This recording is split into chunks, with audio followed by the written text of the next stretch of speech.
ඉතින් කොහමද යාළුවනේ? ඕගොල්ලෝ හැමෝම හොඳින් නේද? ඔන්න මේ දවස්වල ඉතින් ලූණු මල් ගොඩාක් ලාභයට ගන්න තියෙනවානේ. අපේ ගෙදර මම ලූණු මල් වෙනස්ම විදිහකට හැදුවා. බලන්නකෝ මේ රෙසිපියත් ඕගොල්ලෝ try කරලා. භාජනයේ ලිප තියාගෙන මධ්‍යම ගින්දරේ පොල් තෙල් මේසෙන් දෙකක් මම දාගන්නවා. පොල් තෙල් ටිකක් රත් වෙනකන් ඉන්න ඕනේ. පොල් තෙල් ටික හොඳට රත් වුණාම අබ තේ හැඳි භාගයයි සූදුරු තේ හැඳි භාගයයි එකතු කරගන්න.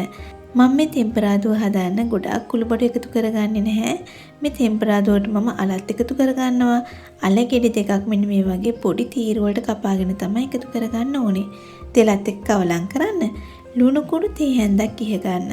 ඊට පස්සේ මම එකතු කරගන්නවා හොඳින් සෝදා පිරිසිදු කරගත්ත පොඩි ඉස්ස කෝප්ප භාගයක්.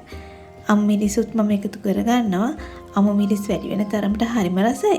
ඔයා කැමති නම් කොච්චි කරලත් දෙකක් වුණත් එකතු කරගන්න. අද අපේ ගෙදර කොච්චි නැහැ.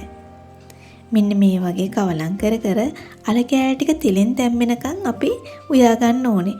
පියන වහන්න අවශ්‍ය නැහැ. මෙන්න මේ වගේ කවලම් කරනකොට අපේ අල කෑලි ටික හොඳට තැම්බෙනවා. ඔයාට තේරෙනම් පස්සේ අල කෑලි ටික තැම්බුණා කියලා අපි එකතු කරගන්න ඕනේ ලොකු ලූණු ගෙඩියක් හීනියට කපාගෙන. එකම විදිහට උයන්නේ නැතුව මෙන්න මේ වගේ රෙසිපීස් try කරලා බලන්නකෝ. මේ මගේ තුන්වෙනි ලූණු මල් වීඩියෝ එක. මම හිතනවා ඔයගොල්ලෝ මගේ පළවෙනි වීඩියෝ එකත් බලන්න නැති, දෙවෙනි වීඩියෝ එකත් බලන්න නැති කියලා.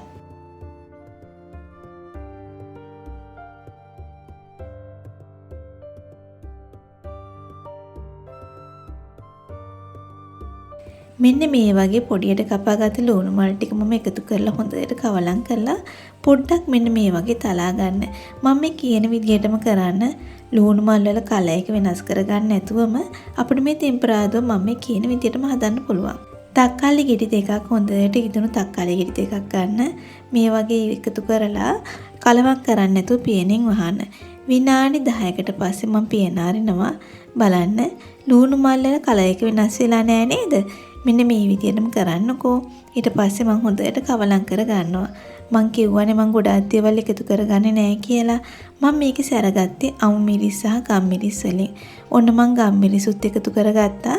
ලුණු කුඩු චුට්ටකුත් මම එකතු කරගත්තා. දැන් නම් ඔන්න මගේ ලූණු මල් ටෙම්පරාදුවේ සුවඳ මගේ කිචන් එක පුරාම ගිහින් තියෙන්නේ. ඔයත් මේ කරි එක හදලා බලන්නකෝ. හරිම රසයි. ඔයා කැමති නම් මේකට පොල් කිරි චුට්ටක් එකතු කරගන්නත් පුළුවන්. ඒ වුණාට මේ ටෙම්පරාදුවක් විදිහට කනකොට තමයි හරිම රස. වෙන කිසිම දෙයක් අවශ්‍ය නැහැ. මේ ටෙම්පරාදුව විතරක් හොඳටම ඇති. එහෙනම් තවත් අලුත් වීඩියෝ එකක් අරන් මම නැවත එන්නම්. සුබ දවසක්. ආයුබෝ වේවා.